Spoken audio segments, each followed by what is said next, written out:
What's up, guys? You are listening to HVAC Masters of the Hustle, and this is your host, J Dub Moneymaker, and welcome to episode 90.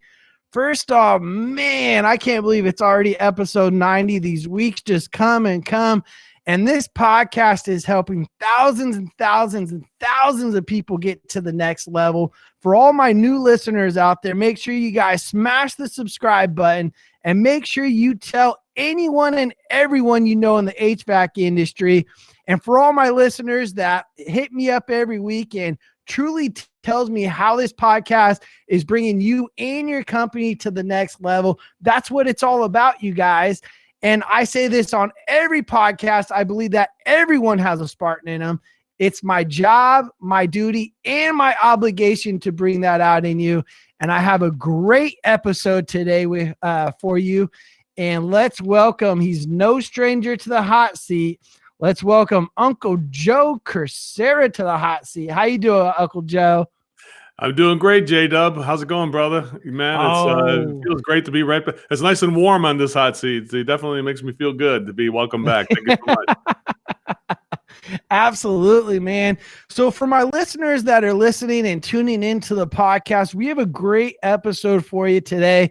Me and Joe were talking earlier this week, and with us being in shoulder season and everything like that, we really wanted to talk about and have this podcast focusing on battling the objections. What objections come out, how to handle them, how to have a mindset of when an objection comes out. Right, Uncle Joe? That's it, brother. It's it's a matter of being determined to reach your objective, right? It's like a highway. It's like, every opportunity we have is like a highway, and the destination, you got to be clear on it, is to get the job done, right? Absolutely. And going inside the house, when you go to your appointment, having the mindset that you're already going to happily involve your client, right? Going in there with confidence, knowing what you're going to do at the end. Well, that does bring up a good point, Jason. I think, it's really, you should probably reduce your expectations. Sometimes people get too amped up and they put too much, they're too attached to the outcome, right? I would say this: when you force yourself to say, I have to sell this job, most likely you're probably not going to sell it. If that's what you're focused on, is I have to do something to these people to sell them, you're in the wrong mindset, I believe. I believe it's like, hey, listen, you do ride-alongs and I do ride-alongs too, right? And what I do is, I'm not sure if it's happened to you ever, but for me, when I go out there and make this too much about myself, trying to look good, I usually flop, right? It's because I'm trying to make myself look good. But when I say, you know what, I'm not going to do that. Now the next call, I'm going to just make a friend with the client and create a friendship first. And then it's easier to handle objections because they're not objections. You're helping. You're a tour guide that helps people to the destination, as opposed to me trying to do something or manipulate somebody. Does that make sense, sir? Absolutely, Joe. And how are some avenues do you go about creating that relationship with the homeowner? Well, that's a good one there. The first thing I do is I resist the urge to do what the industry has brainwashed everybody to do, which is to focus on the equipment, right? So everybody is focused on what kind of furnace you sell, what kind of air conditioning unit you got, and the box, right? Well, the customer already knows about that. He looked it up online. You know about it. But what we don't know about are the people who are using the box. So I try to make sure that I try to relate both the box or the equipment to the people. I was like, so Jason, let me ask you a question before we get started, before we get down to business. Tell me, just to make sure I get the right application of the equipment, how many people use the air conditioning and heating system in the house? How many people are living here, to make sure I can get the right application? So I'm connecting the technical solution with the people who use it, and that's the key thing, to transition one to the other. Because if you only talk about people, then it comes off like you're Dr. Phil, like this guy's not even an HVAC guy, right? Mm-hmm. If you talk too much about the equipment, it confuses people, because what does he mean by HSFP? What the hell's that? And you start to get too I call out of balance. So my advice would be, for every here's just a really quick tip. This is a golden nugget right here, J-Dub. I'm gonna drop fire. Here it goes. Boom. It's like drop the mic. It's gonna be like this. Here what I tell you. Never ask any more than 2 questions about the equipment before you ask 2 more questions about the people who use the equipment. Mm-hmm. So yeah, so tell me, how old is the house? How old is the system, right? Okay, and how many people are we using in the who use the air conditioning system? Now, So, Joe, real quick, that kind of when thing, you ask that question, do you want it to be like whom in the house touches the thermostat and knows who's operating the yeah, thermostat? that would be a good that'd be a good example, right? You're like, so this is the thermostat. Now, who's the person who normally controls the temperatures in the house? Is that is that would be a good, then you're moving toward the people. And then if they go, well, that's my wife, and you say, well, what does your wife say about this thermostat? Well, she says this thing is a pain in the rear end. Really, why does she think it's hard to do? Well, she can't read it. It's too small. Oh my goodness. Well, she's lucky to have a husband like you who wants to help her out with that. That's so nice. So I try to create that friendship, always being complimentary. You guys watch me online, right? Look for something that I say bad about somebody, and you'll never find it. Because why? I'm not even here. Listen, I mean, there's some people who are like, aren't you mad that Jason Walker is a competitor and he's selling sales stuff? I'm like, dude, Jason Walker's done more for me in the last year than I could ever. I can't think of enough for it. Why would he be mad that Jason Walker's doing good, right? I'm just happy. I'm just happy he's my friend. That's all I care about, right? Oh, absolutely. And so I'm just like this. I say same thing. I'm like, you know what? Let's just focus on the thing we need to focus on. Let's focus on the people who are using the thermostat. Not just furnaces, not just which room is, like some people like to see the traditional one. Which room is the most comfortable? Or which room is the most warm or cool? Right? Who uses that room? What do they think about it? Would be a second follow up to that, right? So I think sometimes the manufacturer's got to start at the right direction, but I don't think they quite finished the series of questions that leads toward the people. So I say out of balance, Jason, the balance between people and the balance between the things we're trying to sell people. That's got to be had, the balance. Make sense? Yeah, absolutely. And one thing that I like to do going into a call as a sales professional, a comfort advisor, online training, is I like to know what type of objections are going to be coming towards me, right? So one thing I do is, you have to know what doors to close before you present your price. You got to ask certain questions in order to find out what maybe the problem issues are, what concerns the homeowner might have, and really focus on the homeowner, like you said, Joe. But, what I like to think about is, for a homeowner coming up with an objection, it costs too much, right? Mm-hmm. How am I going to close that door of it costs too much? Building value, right? Also, I can't afford it. How are we going to overcome I can't afford it, right? What seeds do we have to plan throughout our presentation to close that door? That's a good. Go ahead. Yeah, that's a really good point. We can choose to handle objections at the end of the call, and that puts a lot of pressure on the end of the call, doesn't it? Absolutely. As opposed to, I call it, Jason, is called yellow lights. We see a yellow light, and it's like something that makes us feel like that's in conflict with what I do. Like, I'm looking for somebody who's got a cheap price, the guy might tell us, and we'd say, okay, so a cheap price is what you're looking for. That's the lowest price is going to get the job. Yeah, the guy who's got the lowest price is going to get the job. Then I would say sometimes, well, first of all, let me just say how much I thank you for your honesty, and it's so nice that you would just be honest with me. And most customers are not honest, so I appreciate your honesty, and it's so nice that you get that. And I feel so grateful for the opportunity here. Which I'm going to share something that might be hard for you to hear. I might tell a customer there, what is it, Joe? Well, if you're looking for the cheapest price, we're probably not going to qualify on the upfront cheapest price. But if you're looking for the best investment in the long run, then our price will be way less money than the competition because they're going to cost more when it's not done right. It's not going to. So the cheapest price isn't going to do the job. It's not going to do a complete job. So you'd be coming back and getting nickeled and dime over and over. But if you want to do it that way, here at my company, we wouldn't qualify for that. So What do you think of that?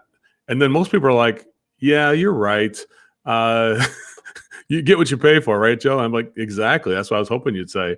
So what should we do? Yeah, let's go ahead and continue there. You know what I'm saying? Or so in a way, we got through that objection. When I first heard it, I didn't have to wait for like an hour of my time and waste an hour of everybody's time and then bring it up. So my feeling is this: when you hear resistance or you feel resistance, number one, let's put a pillow under people's rear end first, so we don't make them feel bad about this.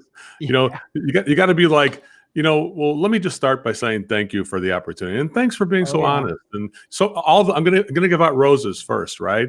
Let me say thanks for this and thanks for doing that. So nice. But let me tell you something that might be a little bit difficult to hear, and then now we're transitioning, right? If you're looking for the cheapest price on the front end, we may not be a good fit because we're going to be a higher investment. But I will tell you this: in the long run, it'll be way less money if you hire us because we won't have to do the job 2 or 3 times. We're just going to get it down to 1 time. So, what do you think? Are you okay with something like that? If the investment was a little higher, how about this? And then somebody says, "Well, how much is it going to cost, Joe?" Early in the call, I would say, "Well, what I try to do." Here's what I try to do, Jason. I try to say, let's find a way that we can find a system that's here. I look at the furnace, the AC, the ductwork, the control system, the electrical. I look at your family, you, your wife, your daughter, your son, and the dog even. And I try to find the perfect system for your family. That's what I try to do. Now, let's say I found the perfect system for you guys and you decided it was perfect. And then we found a way to do it instead of paying all the money out of your pocket. Let's imagine that our company had a bridge loan that would allow you to get the job done and you could use our money interest-free for 5 years. What would happen then? Oh, that would be great. Yeah, and then you wouldn't have to worry about taking the money out of your account. You could just use our money for free. What do you think of that? See, that's a way of handling an objection. Objection was like, I want to get a cheap job. Then what if I said I had a better way that would be shifting the focus? So really when I say objections, whether they're happening early in the call or later in the call, write this down, everybody. This is a good one. It's called shifting the focus. Yep. Shifting the focus away from what the conflict is and reaching beyond that, focusing on instead the solution we have as opposed to the problem we have. Does that make sense, sir? Yep. And one thing, Joe, that I really like that you do, and we have to do it as sales professional, is we can't just ask questions, or I shouldn't say, we can't just give them the answers to the questions, right? We have to bring that back to them so they could come up with their own answers, right? We can't tell them, hey, you need to replace your system. They need to say, well, how much is a new one? Exactly. It's like people have to discover. I don't think I've ever sold anything really, but I have plenty of people sold themselves. Does that make sense? Yep. Like I'm not good at selling people, and I don't think you are either. Really, I think we're both good at letting people sell themselves on the experience they're getting from us and the honesty that we sometimes bring, because that's what gives you trust. Trust is something you're going to get by being honest, even when you risk your popularity. Does that make sense? You're not guaranteed to be popular on a call, and if being popular is the thing you're trying to do, then most likely you're not going to be good at sales, because sales is not a popularity contest, but it is a contest to me of letting people find the right solution, even if the solution is not you. It doesn't mean it has to be you. If you go into the call saying, in my heart, I'm here to help you find this is a good golden statement to say, I would say, Joe, my role here is to help you find the right solution. And sometimes that solution is not even me. So if it's not me, I'll be happy to let you know who I think would be good for your family if I had that solution. So I always let people know that I'm not here to necessarily get the job. I'm here to make sure you find the right solution. I think when you do that, then you become the right solution, because people have sold themselves on you and your attitude that you're not here to force people into things. Make sense there, Jace? Absolutely. And for my listeners listening to this, if you guys truly understand that a homeowner only does this once or twice in their life, now just take a step back real quick. Understand this. It's not like buying a car where you're doing this every 3 to 5 years, right? Homeowners are not educated on this stuff. So when we build value with them and we break down the homeowner's walls, and we show them that we care and that we want to give them solutions.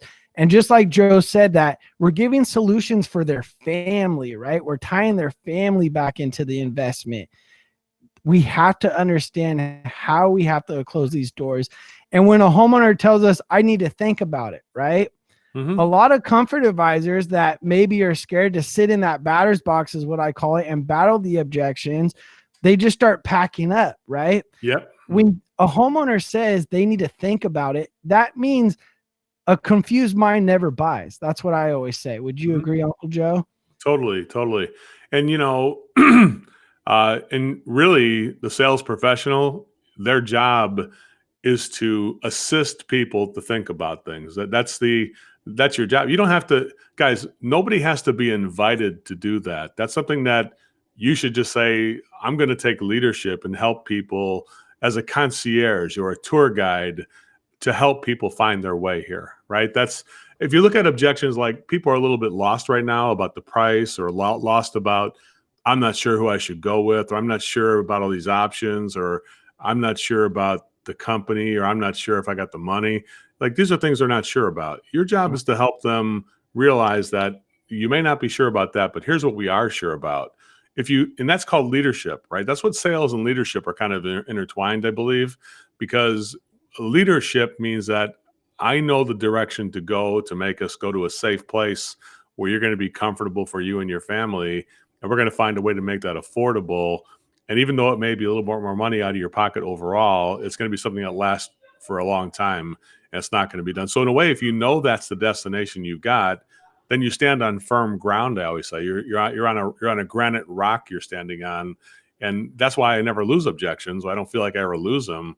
I always feel like if people don't purchase from me, that means they just weren't a good fit. It doesn't mean I lost them. I never had them to begin with, right? It wasn't something I had, So I don't go into looking at sales like I got one or lost one. I don't worry about my conversion rate or my average ticket. I don't worry about that. I just worry about, can I, number one, learn about the equipment, learn about the people who use the equipment, to hear some of the the yellow lights that come up during that conversation, and am I able to address it and get beyond the barrier that they're giving me? Like, some people may say, before you even get started, if you can't beat the price of $5,000, you can get out of here. Like, I had one guy tell me that when I was in a different, I was doing a ride along a couple of weeks ago. Customers like, you just, I already got a price of $5,000. I'm looking for a lower price. If you can't beat that price, then you could just get out of here, he told me. And I said, well, thanks for trying to inspire confidence in me. I said, if you're trying to make me feel like I got an opportunity, you're not doing that great of a job. I told the guy, I said, you're not doing a really great job of motivating me, just so you know. And he's like, I shouldn't have said that. You're right. I said, no, it's okay. You can say it. I said, so $5,000 is the limit. I said, what if I said you could keep the $5,000 and not spend it? What would you feel about that? That blew his mind. Like, what do you mean? And I'm like, what do you mean? I said, well, first of all, thank you for being so blunt and honest. I want to just say thank you for that, because it's so nice that it's refreshing. I mean, you're going to save me a lot of time today, one way or the other. We're going to save a lot of time together. Why is that? Because you're getting right to the point, and I'm going to get right to the point. How's that sound? He goes, yeah, I like that. I'm like, good. I like that too. And I'm like, here's the thing about it. Why don't we just take the $5,000 you've got? You're going to spend $5,000? Yeah. Keep that money. You keep that money. Instead, why don't we use a thing where I can do a bridge loan where you could take like less than 10% of that money, and we could probably find a solution that would be less money than a Starbucks a day to get the system put in. If I could do something like that instead, and you could use our money interest free and you could keep your money, would that make a difference on the budget? Yeah. Oh God, yeah, I'd do anything. I'd probably get everything then, because I want to get the furnace and AC and everything then if we do that. I said, okay, so what should we do? Yeah, so I handled the objection. I didn't wait till the end to handle it, right? And I kind of knew the destination I was going toward, which is going to be financing, but I didn't use the word financing. Obviously, you see, I stayed away from that word. Bridge loan is the word that's working right now. I know that that's a word that is just working. Use our money instead of your money. Why don't you keep your money? See, who could resist that? What do you mean by that? You see what I'm saying, Jason? So these little things that come up. Now, here's the thing about it. What's the difference between a real sales professional A sales professional takes inventory of these things like you do. In order to be successful like you do, you take inventory of these little things that work and you keep using them like it's like a jukebox, the Jason Walker jukebox. Oh, he's starting to play. I got to think about it. That's B29 on the Jason Walker jukebox, Yep. I right? know And exactly where I'm going with it. you already got the destination picked out before you go there. I think that's what, like when I hear Brent Buckley and some of you have some all stars on this thing. Rick Picard, my buddy Rick. Yeah. That's why I love this podcast. This is if anybody wants to go where high performers at, you can take the soundbite right here. If anybody wants to go where high performers go, it's right here on HVAC Masters of the Hustle. That's Uncle Joe for you right there, giving the endorsement right there. Because that's one thing I love is that all these people, you can use that soundbite if you want to for promos. But anyway, I like that. I like the fact that all the professionals, I realized they're so relaxed because they already know the destination. They're not, they're taking inventory of the destination they're going to go. Does that make sense? Yeah, absolutely. And for my listeners, one thing that I like to focus on while I'm in my presentation and I'm teaching my 7 sales step process is asking certain questions and nuggets throughout your presentation, right? So talking about the reputation of your company, putting your company on the pedestal, looking at the homeowner and saying, does this sound like the right kind of company that you'd like to do business with? Using that as ammunition. So when you're at your close and they say, well, I'm going to go get other estimates, right? Mm-hmm. I always say there's 3 things that a homeowner is always going to ask themselves before they make a decision.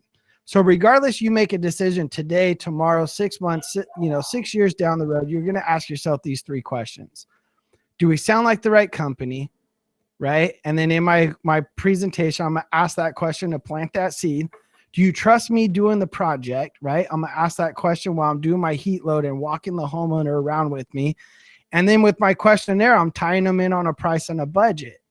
So I ask them those 3 questions. I engineer and custom tailor multiple options that are going to be affordable to them so I could close those doors and I could bring them back and use the ammunition that they tell me to help me close those doors and happily involve that client.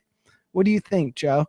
Yeah, I think you're right. I think, it's in some way, I think everybody who does what they do, they capture all those, they lock all those doors, if you will. They make sure those doors are locked. It's like, I think I heard Weldon Long say it one time, and I was really good in a metaphor. He said, at the end of the hallway is a door that says you got the job. But there's a lot of doors that are in that hallway that open up and the monster comes out and kills you before you get there, right? And I think I heard him say that, and it was like a really good metaphor. I give him credit for it, and I tell him that's a good metaphor. So that's really what it's about. And I think you're good. I think everybody locks those doors. There's many different. One thing I've learned though is there's many different ways of doing it. Like for instance, when I do a thing where I talk about the reputation of the company, I'll first find out what the reference point is. Like, so what have you heard? How did you hear about our company? What was it like when you called our call center? When you booked the call, what was that like? Did you enjoy the conversation with Jenny, the person that you talked to? How did the other companies do? The other companies they got a voicemail. Okay, so do you see that how we won't be able to compete with those? I would say, well, I got to let you know something then. What's that? Well, if we answer the phone, we have a live person doing that, and they just do voicemail. I'm not going to be able to compete financially with those people because they got nobody answering the phone. Are you okay with somebody who doesn't answer the phone when you have an emergency, like a no heat call? Would you be okay with that? No, so I do 2 things. 1, enhance my reputation, and 2, create doubt. just make sure that the customer is aware of what the service they're getting, because just the phone call to call a comfort advisor to your house, that phone call is not a great. I think most of us guys like you who you worked at that professional company in Sacramento, Jason, and many other people a lot of people. I think the most professional companies listen to this podcast. I think you're probably way overrating your piss poor competition, how they even answer the phone. Because most times, if you call 10 people, seven of them would be either a voicemail or, hey, let me give this to the sales guy and he'll call you back tomorrow. What kind of response is that when you need a heating system put in, right? So just that part alone is a differentiator. And I think you're right. That does kind of come up to that thing of how do you get trust? myself, I don't necessarily ask the question about, will you trust me with the project? That, to me, trust is something like the sale. It emerges. And I think at some point, I think we all know that, like, here's how I do that. I say, well, if I were to go through this and find the right solution, right, and you guys found a way to make it affordable and it was perfect for your family, what would take place at that point? And they're going to be like, yeah, we just get the job done then. Okay, good. So now I know they trust me at that point, because they said they're willing to say, yeah, I would commit that point. So to me, the commitment you're doing there, the commitment is what we're all looking for, right? That's what everybody's trying to do there. And the good news is that the reason it's so much easier in sales now than it's ever been. Most people are lacking in commitment when they sell. They're not very committed. So when you're committed as a salesperson and the customer's committed, there's nothing that can stop you. But when, as a salesperson, you're not completely committed to everything that you're trying to do. You don't believe in the company's prices. You don't believe in the reputation of the company. You don't believe you're going to be working here in 2 months, and you're talking about all the service you're going to provide. Those are the kinds of things that people can see through it as well. Oh, absolutely. Absolutely. One thing you were just talking about is, dispatch answering the phone and setting up calls for success and everything like that.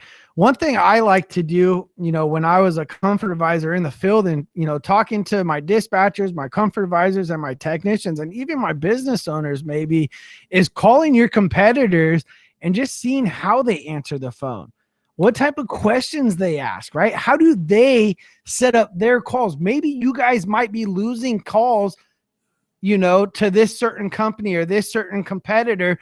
But I always say it starts with the phones, right? How you answer the phones, how you set up that call and pass that baton off to your service technician or to your comfort advisor. So for you guys listening to this right now, are you doing that? Do you know what your competitors are doing? How, if not, how are you guys going to get better than them? Right. If you don't know what they're doing, that's true. And you know what? Here's what I even go further than that. What I do, Jason, is do exactly what you're saying. And I have recordings on my phone right now, on my cell phone. I have recordings of my competition. I have like what's that? Home Depot. I have Costco. I have all these places on my cell phone ready to go. So when somebody says, I got Costco, they're going to be giving me us. I said, yeah, let's call Costco and see what the heating department sounds like when I call there. So I call Costco and it's just a voicemail from hell. And I'm like, it has the meat department. It has the optometry department. It has every department you can name, but there's no heating department. I said, what's going to happen when you got a no heat call with that? And, and they're like, yeah, I never thought about that. So what I do is I take my competitors and I find the ones that are going to compete with me, make that call and see what it's like when I try and book a call, and I record it. And I just say, here's what you're going to get when you call that company when you have a no heat call. Imagine this. Oh my God. I mean, I said, if we're trying to pay us money, isn't now the time we should be giving you the best service? I tell people, yeah, it is the best time. Absolutely. So why aren't people able to at least answer the phone? If this is the best time, if this is the best service you're going to get, you can see that. I always tell people, I'm not going to be able to compete financially with somebody who doesn't even have somebody answer the phone. So if you're looking for that kind of service, it's called butt service. What's butt service? That's where you could have had a live person answer the phone, but you took a few thousand money off the job. That's what happened, So absolutely. Joe, talking about the holiday seasons and, we're rolling into winter. We are in winter now. It's starting to get cold and everything. So people have gone through the shoulder season, with holidays and people looking at holidays. I'd never use holidays as an objection when people say I'm trying to save money, because people are out buying stuff right now, right? And I want everyone to understand that when people are buying, they're buying, right? So don't let the holidays discourage you. Don't think with your own checkbook, your own wallet, your own bank account, because people are buying right now. What you have to do is you have to create the urgency.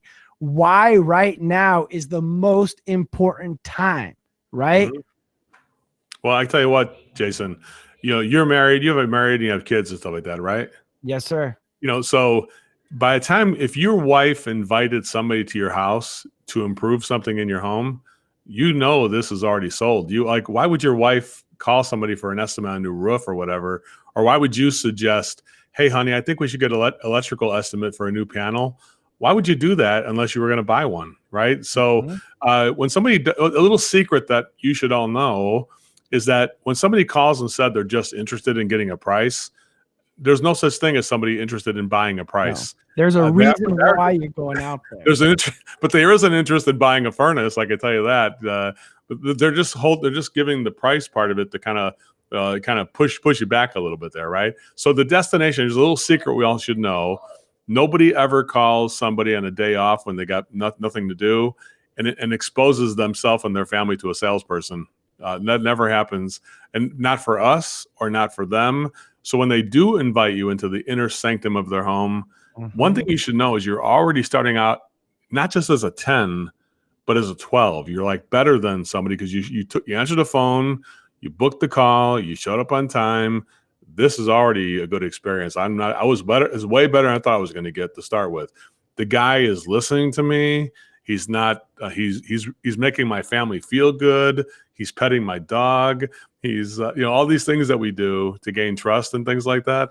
They're like, I like this. This is the kind of guy I could do business with. This kind of guy, that's what goes through the mind of the customer. It's like, I think we all been there, right? Like now, I just bought myself a Tesla Model X over the weekend. I bought one last weekend. Look at you. It was the fastest $100,000 I ever spent. It was I go in there, push a few buttons on an iPad, and I got a car. So it's like, what? I'm approved. Yeah, 15 seconds. How you liking the car? I haven't got it yet. It's going to be delivered next week. But Okay. the bottom line is I went in there in 15 minutes. But here's the thing. When they knew when I walked in there, I said, how many people walk in and do this and go through this little exercise? I asked the guy, how many people do that? I asked the people at the Apple store, too. I said, I went to the Apple store to get my new iPhone 12 Plus, right? I got that one, too.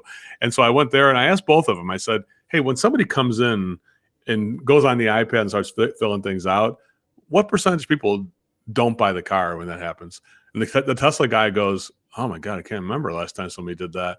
But if they come into this place and they put their name into this iPad, it's pretty much like 90% closed. And I said, how about, I went to the Apple store and I got my phone. I asked them the same thing. How many times do people come in here and come to the first person? Hey, can I get your name? Yeah. What are you looking for? I'm looking for an iPad or I'm looking for an iPhone. Okay. Well, let me get your name and information. You'll be right with you. He'll stand over at this table. Right. I said, how many people, I asked the ladies, how many people wind up not making a purchase? Do you guys have a conversion rate? They're like, are you crazy? Everybody, by the time they give us, everybody makes a purchase here. Nobody leaves empty handed.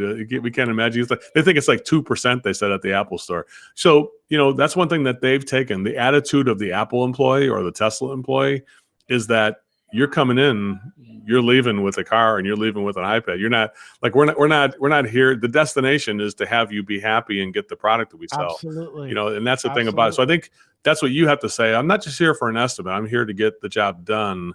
And that's in my heart because I think I'm the best one to do it. That's really why I feel like that. And you got to believe in yourself. I think that's confidence is something that is gotten from doing it the right way over and over again. And then eventually kind of emerges the right way. Make sense? Yeah. And kind of to roll off of what Joe said, knowing that you are the best fit for your client, right? And part of doing this is calling your competitors, right? Having your competitors go out to maybe your house or your rental or your parents' house and seeing how they do their presentation, right? That's what's going to set you apart from your competition as well. Plus, if they say, hey, I want 3 estimates, right? Now you have a book of estimates that you could show a homeowner. So if you're in a house for 2-3 hours, maybe, and they want 2 estimates, the last thing the homeowner wants to do, I'm going to tell you, is go through another 2 or 3 appointments for another 2 or 3 hours to get the same results, right? Exactly. So if you could have value and you could show them your competitor, hey, Bob and Betty, how many estimates were you planning on getting? 2? Perfect. What were the company's names? Whatever the company's, right? Then you grab your physical book of all these different, you don't ask for permission. You just grab it and you physically just start going through estimates until a homeowner tells you to stop. Once they tell you to stop, you simply look at them and say, so what'd you notice out of what I just showed you? And they're usually going to say all the prices are the same or the guarantees and the warranties are pretty much identical. And then you simply just go off of that. So obviously, and then you ask us 3 questions, right? Do you trust me? Do you trust my product? Do you trust my company? After that, slide the paper over and ask for the order, right? It's crazy to me, Joe, that 60% of sales comfort advisors or sales individuals in this industry or in any industry don't ask for the order. Why do you think that is? I think they realize that they haven't made a good enough case, that they don't feel like they provide enough value. I think there's there's something inside of us that feels like either I have or I haven't provided enough value. It's hard to ask for the order when you feel like you've fallen short in a way, right? So that's one thing I never do, though. I feel like I offer more value than people ask me for, right? Therefore, I feel much better knowing the family intimately, but the way they use air conditioning, heating, I feel I've done my homework there. I feel I've got the best presentation. That's the most personal presentation I could make.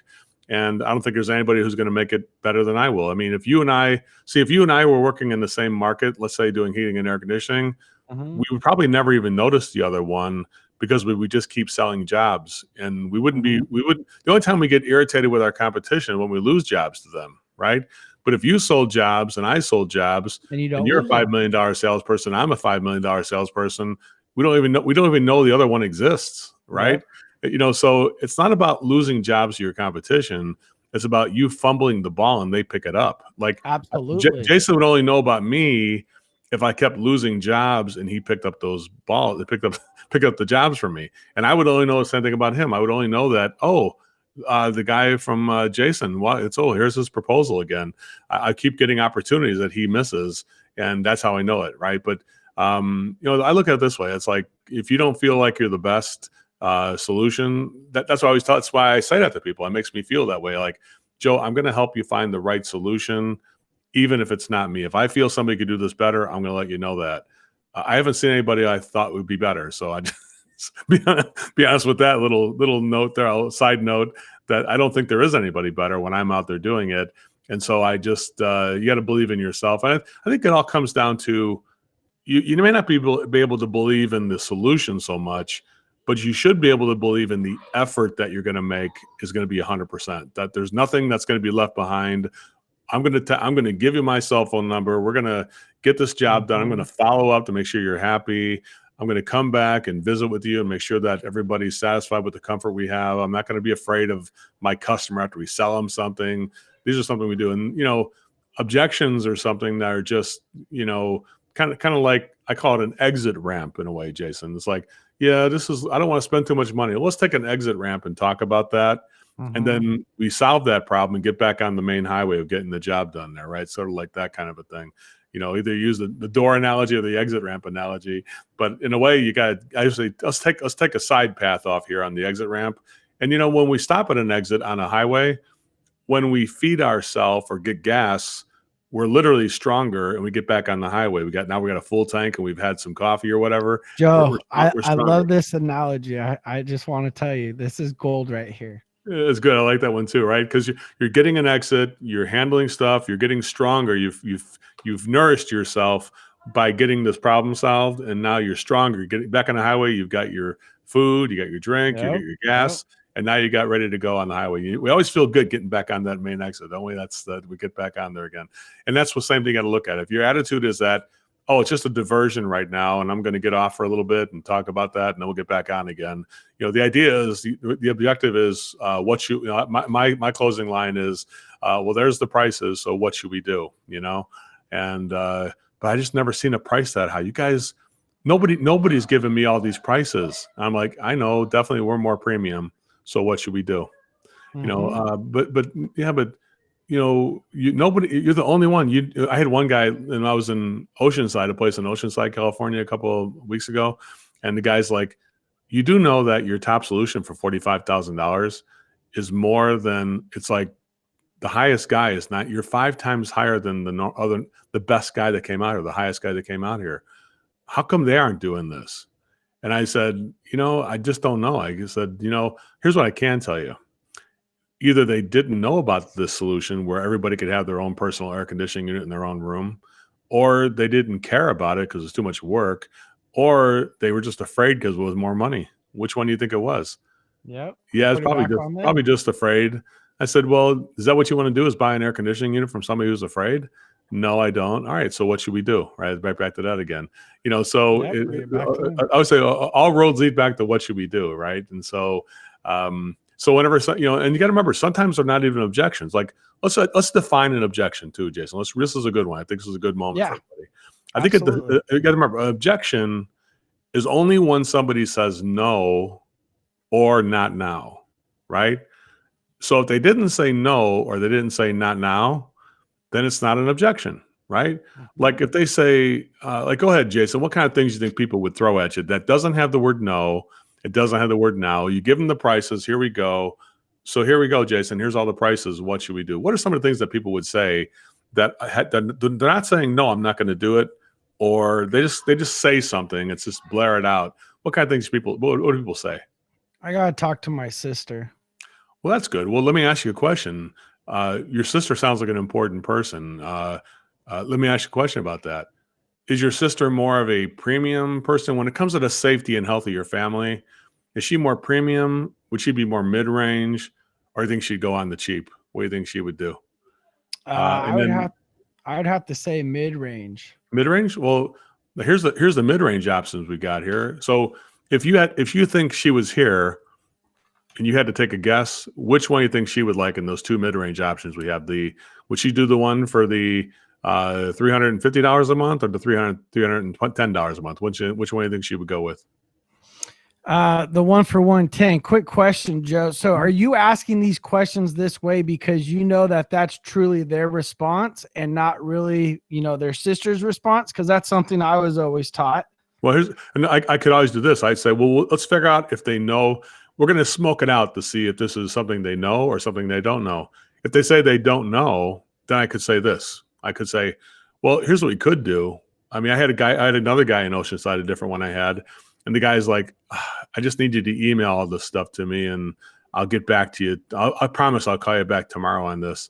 I said, well, that's a really good offer. Yeah, and we could email it. That's a good way to do. We could email things. You could take a look at it and spend your time on that. There's not a problem there. But we do have two choices here. There's two ways of doing this. One way is we could, number one, do you have an interest in this, or do you have no interest? No interest or interest? So I know there's two answers, right? So I define myself. You said I'm keeping it to two things. So I asked the guy, do you have no interest right now, or do you have an interest at this point? What do you think he said to that, Jason? I have interest. Good. I'm glad you have an interest. Now, there's two things we could do if you have an interest. One thing is we can just purchase right now and get the job scheduled for Friday, because today's Wednesday and we got to get this thing done. It's a big job. So we can get it scheduled for Friday or tomorrow if we get it not done now.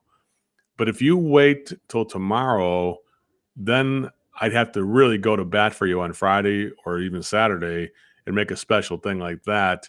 And then who knows, you may have to wait till next week even.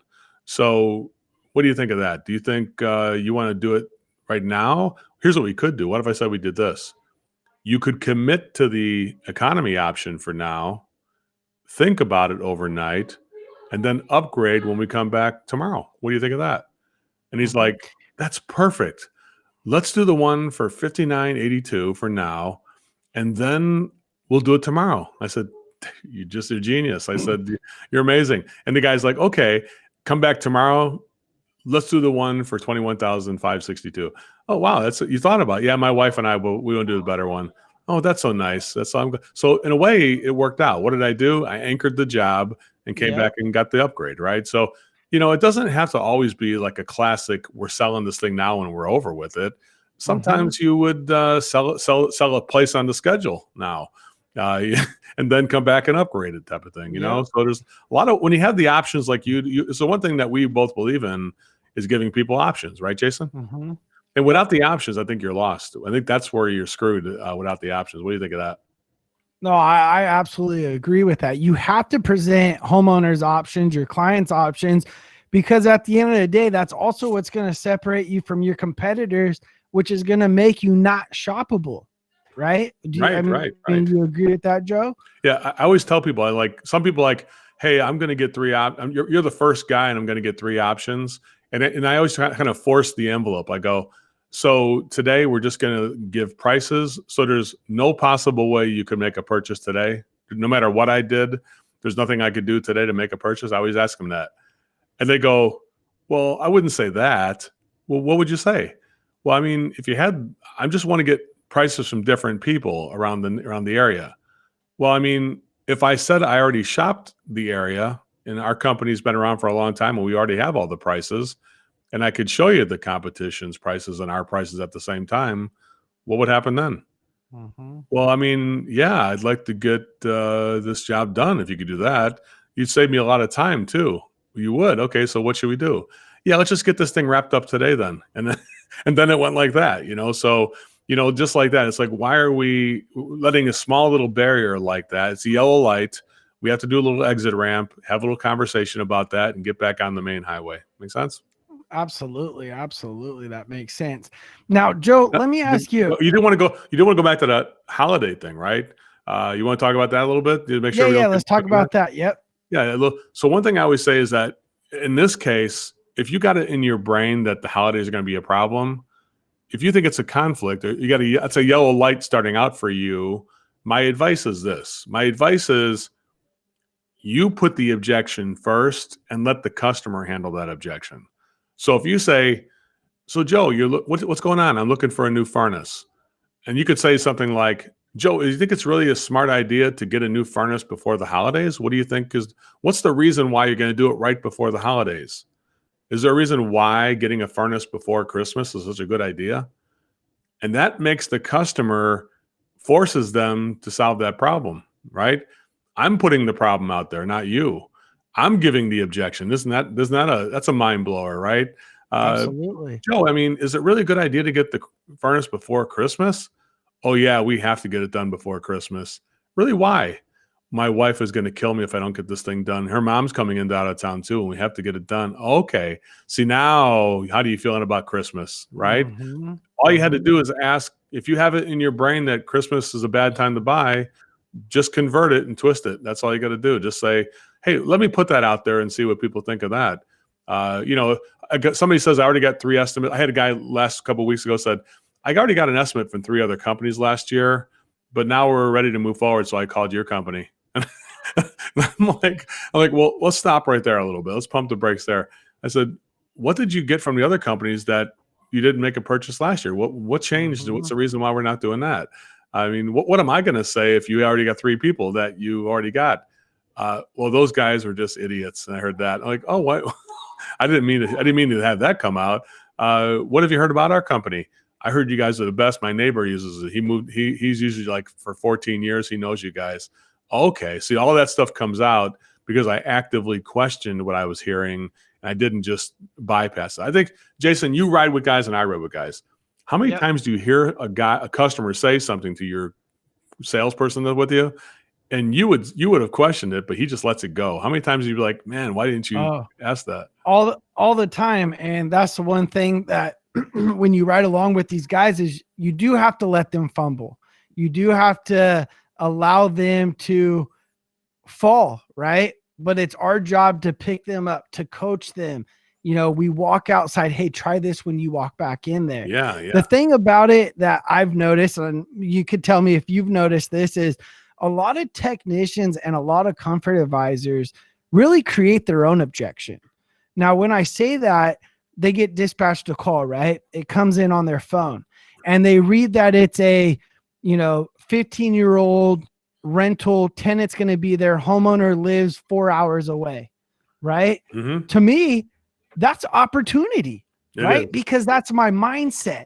But what I see a lot when I ride along with these guys is they create their own objection. They go into the call saying, there's no homeowner. There's no way I could give a presentation. There's no one to be in front of, and there's no value in it. There's different ways to create value on that type of appointment, right? So not creating your own objection. And how many times, maybe for my listeners that have done that or have been through a rental tenant situation, I'm sure most of you listening to this podcast has sold a lot of those situations. Mm-hmm. Well, so not creating it. Well, you know what it is? It's not realizing, what happens is they go with the flow. I always like, there's only 2 things that go with the flow. One of them is a dead fish. The other is a turd. There's only two other things that go with the flow. Yeah, and the problem is the technician or the salesperson is already going with the flow. They feel the momentum working against them, and they're not willing to work upstream a little bit against this thing. Here's what it comes down to on the tenant landlord thing. All you got to do is shift the focus off of how much a furnace costs and shift the focus on how much it costs to not have somebody pay their rent because they have no heat. So you know what I'm saying? So it's like, my question for the landlord is, how important is this tenant to your income that you make on the property? It's really important. What would happen if the tenant stopped paying rent because the heat? We're literally documenting the fact that we have no heat by me being here. It literally documents the fact that we're not doing anything about it. So my greatest fear, I always tell people, is that if I leave here today and I have to document this, that he's going to use this when he doesn't want to pay his rent on time. You see what I'm saying there? What do you think about that? And that's kind of what I put out there for landlords. And they're like, yeah, you're right. We got to get this thing done. And then I had one time, a famous one, where I had an attorney, right? Attorney had an office building. They had a cracked heat exchanger in there. And I told the landlord, I'm like, I haven't told the occupants that the cracked heat exchanger is cracked right now. Do you think I should go? I'm supposed to, by law. There's two choices. One choice is I should tell them by law that there's trace amounts of carbon monoxide in the commercial space up there. Or I guess we could just get a new furnace. I wouldn't have to tell them anything. What do you think? What do you think there? And they're like, yeah, let's just get that. They're like, can you put it in without them seeing it? I'm like, I think we can do it. I think we can. How about we come out tonight and we'll just do it? They're like, yeah, let's do it tonight and not even tell them about it. And so we wound up selling $14,000 system because the guy's like, yeah, I don't want you to tell. So in a way, I'm acting as an advocate for the landlord, trying to make sure that the rent is being paid, to make sure that we don't tell the attorneys that we have this issue. Why don't we just get this thing fixed right now so we don't have the issue anymore? And this way we're documenting that it's done. So really, there's a lot. So here's the thing about it, Jason. I guess we'll probably wrap this up pretty quick. Is that wherever there's a dark reason that somebody has they shouldn't make a purchase, there's always another reason why somebody should purchase. Now, you as a comfort advisor have to be spot on as to the reason and benefits why we should purchase. Here's the thing about it. The customer's got a reason why we shouldn't do it, and you got a reason why we should do it. But the thing that's not fair is I got a broken furnace that doesn't work very good. That's what always makes it like you're playing with house money, because the furnace sucks right now, or else they wouldn't be calling you at this point. Make sense? Yep, absolutely. Well, Joe, I got listeners from business owners, dispatchers, installers, service technicians, and comfort advisors. What would you like for them to get out of this episode of HVAC Masters of the Hustle? Well, I think for this episode, Jason, I think it's just that, have one gear in your gearbox, and that gear is going forward. There's no going backward. Don't look for the door. Relax. Let opportunity come to you, but keep moving forward. You don't got to worry about the end of the job, getting the call or not, but am I moving traction vertically down that field? Watching a football team that throws the passes horizontally and they get a 1 yard gain, they throw the ball 25 yards and they get a 1 yard gain because they threw it sideways. It's not as satisfying as watching the ball go down the field and even getting a 5 yard gain from the tight end. It's just much funner to watch that, right? And so same with you. Don't do things that move you sideways or backward. Do things that constantly move you small increments forward. That's really the simplest way I could probably put that. Does that make sense? Absolutely, Joe. First off, I just want to say thank you for being a guest in the hot seat. I wish you a very happy holiday, Christmas, New Year's, and I hope you start and smash 2021, brother. Well, let me just say something before I do this. I'm going to say thank you, Jason, because the relationship I have with you has it has helped me and my family. And I want to say, from my family to yours, I probably owe you at least a gift basket for all the opportunities you brought me. And I want to say thank you. I wouldn't be getting that Tesla if it wasn't for you. So I want to say thank you for, even though you put me on the pedestal, I'm not sure why, but I appreciate that. But one thing I can tell you is that you are also doing a great service for the industry and the blue collar business. And I have there's nobody I can would trust more with my clients to help them than you. And we have a lot of I've noticed that I sell a lot of coaching memberships, and you wind up going out there for people. And I think that's a great thing that you can do. I think we're on the same page in so many ways. And I would definitely endorse your services without any hesitation. It seems like it's a whole year was like that, right? I got a coaching, and then you're calling me from the place during your visit. Hey, or you let's see me just walk in. It's like, exactly. It's like it was like, well, and every time I said, I said, well, at least you're in good hands. I'm happy to see that. It wasn't a smile came on my face. I wasn't. There's no. I didn't disrupt my business because you enhance my business, Jason. So thank you for everything you do. That's what I want to tell you. And I think everybody feels who's listening to this the same way, that you don't get enough credit for what you do. So thank you so much. Well, thank you, sir. I appreciate that. You gonna cry? No.